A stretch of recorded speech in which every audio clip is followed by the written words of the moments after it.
Magandang araw mga lods. Saan pala? Kakain muna tayo ng Roro Bisil. Matawid tayo mga lodi.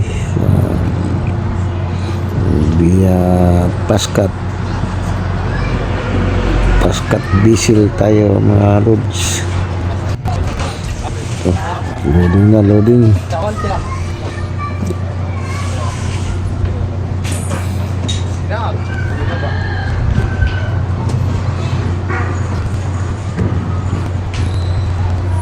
Loading mga roads.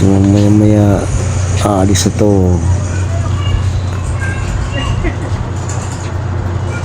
Maya ikot muna tayo dito mga loads. Kuha muna tayo ng short vlog para mayroon lang tayong ma-upload sa ating YouTube channel.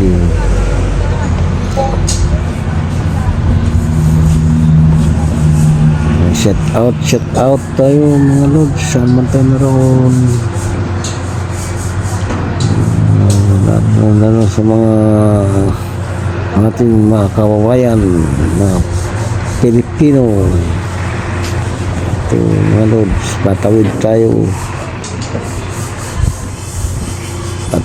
tayo ng Samar mga lods. Dito tayo sa Matnog Port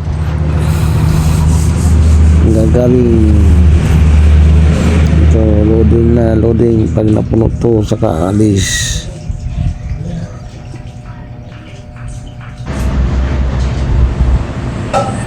Dito na kami sa mga lods. Nakalis na kami, fast forward tayo, nakalis na tayo ng port. Dito na tayo sa gitna, may kasalubong tayo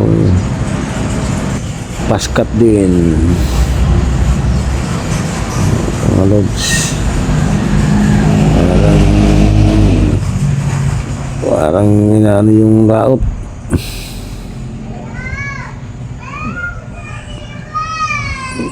Mabilis sana, pero parang kumpara sa Montenegro, ganoon din naman. Isang oras lang din. Ito isang oras din.